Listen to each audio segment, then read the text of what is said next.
Salesforce made a big announcement in September of last year. The CEO said they were cutting down 4,000 jobs for their customer service because AI was there and AI will help them to manage customer complaints or requests or everything, whatever a customer service operator would do. So that was a nice announcement, CEO cutting jobs. Of course, all these announcements are always for the market. This is not about AI. This is about bottom line. This is about P&L. Just like with Lufthansa, we made a similar announcement. This is not an announcement about technology. This is not a business strategy, sort of. This is a pure financial play, a signal they're sending to the market. We're going to increase our profitability. Yeah. But it turns out that the story is not only about financial. Whenever a company puts down some layoff, cutting down jobs, it always sends a good and bad signal. The good signal is we're going to improve our margin, but the bad signal is we're in trouble. Right? And AI has been used by CEO for justification of, no, we're not bad. There's nothing wrong with our company. There's nothing wrong with our business model. We're just taking advantage of AI. So now it's a positive. We're super hyped, super modern. We use AI. The company is great. We're going to make it better. And we're going to improve our profit margin. Now, by combining both layoff and technology, everything is fine. But then it needs to have a rationale. And the rationale here is that we've tested the AI without some proof of concept. And now 50% of the requests are handled by agents and 50% are handled by humans. So 50-50, right? So we can cut half of the job. Simple math, very simple strategy, something that the market is going to understand. And then again, after a few months at Dreamforce, the CEO of Salesforce said, we're saving a ton of money. So in October, we're saving 100 million a year by using artificial intelligence all across the company. Wonderful, great. But there's another side to this story. It's not only that Salesforce is using AI internally, Salesforce is also selling AI. So this is their front, their window to the world saying, hey, look at everything we're doing. This is so great. Buy my technology. Because you have to remember that Salesforce is a huge CRM company, and they are selling autonomous AI customer service agent. So they're using it internally. No, every company in the world, you also should use it. If you use it, you're going to save 100 million. So if you just give me like 2 million, look at the return on investment. Buy my AI customer service. You can pay 10, even if you pay 50 million for my AI customer service agent, you're going to save 100 million, just like me. So very important for Salesforce. So cutting down on cost, being modern, selling my technology to everybody in the world, that was a perfect storm because it didn't happen the way they thought it would be. They were too fast, and that 50-50, 50% agent, 50% human was actually rushed and it didn't scale.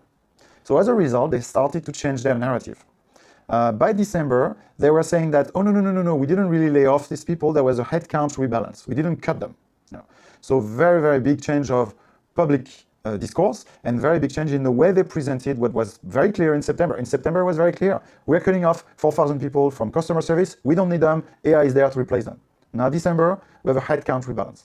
Now, this is the official communication by the company. But several journalists and several articles came out that told a very different story.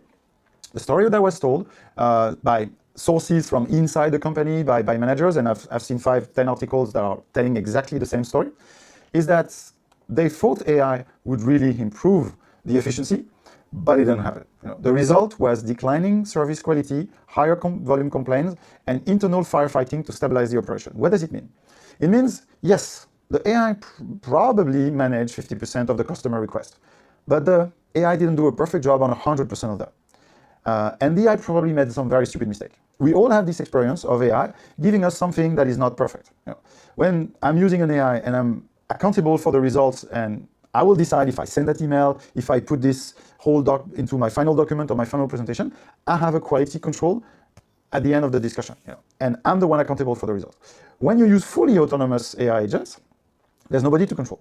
So let's say the AI was 90% correct. 90% of the case, their autonomous AI agent gave a good result. 10% of the case, the customer didn't get their problem solved or didn't get the right answer or get something that was completely wrong. So 1 out of 10 customer didn't have a good service. So this is why the service quality went lower. And then they complain about it. And if they complain back to the AI, 1 out of 10 times, the AI made it worse. Because again, if we're assuming 90%, which is already pretty high level of accuracy with a fully autonomous AI agent, then 1 out of 100 got even worse. So they had to give that 1 out of 100 maybe cases back to the humans. But these humans were fully allocated. So what we could read from other articles also is that the workload has increased, and this is why the firefighting to stabilize operation. That means the people that were left, the 5,000 people that left after the 9,000 people in their customer service originally, had a huge spike of work because they had to fix the problem that the AI had made worse, and unhappy customer that could have been happy if they had solved their problem by a human, being able to have a last quality control and not having this fully autonomous AI agent. So the lesson there is that what works on the surface as being automated by AI really needs to run in a co-pilot mode. It means having an AI prepare some work, having a human review it, and send it out. So if you want to automate your customer service, make the agent a tool to be used by the humans and see if they become more efficient. And you have the human pointing out, okay, the AI was wrong 9 out of 10 times. And the 10th time it was completely wrong, completely missed the target. And go back to look at these 1 out of 10 times, and then fix the AI. And at the end, you're not going to replace the people, or not half of the people, because you need these people to constantly monitor, and they use it as their own assistant. So you have an AI-powered customer service, not a fully autonomous AI agent that maybe you test it on 1,000 discussion and give you an okay result, or nobody review the results, and then you try to scale that POC the way Salesforce did it. And if you do that, you will reach the same conclusion as the CEO of Salesforce, that even as AI become more capable, it can't replicate what makes people special.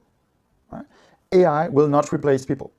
It's a valuable lesson for Mr. Benioff, CEO of Salesforce, and we can all learn from his mistake, their mistakes at Salesforce. He was probably not alone into making that decision. We can all learn from that. AI cannot replace humans. You have to give AI to people so that they become more efficient, and they are still accountable for what they do inside the company. So thank you, Mr. Benioff, for these very valuable public experiments that we put out. We can all learn from that and continue to empower humans with our AI training, AI transformation services, and AI consulting services.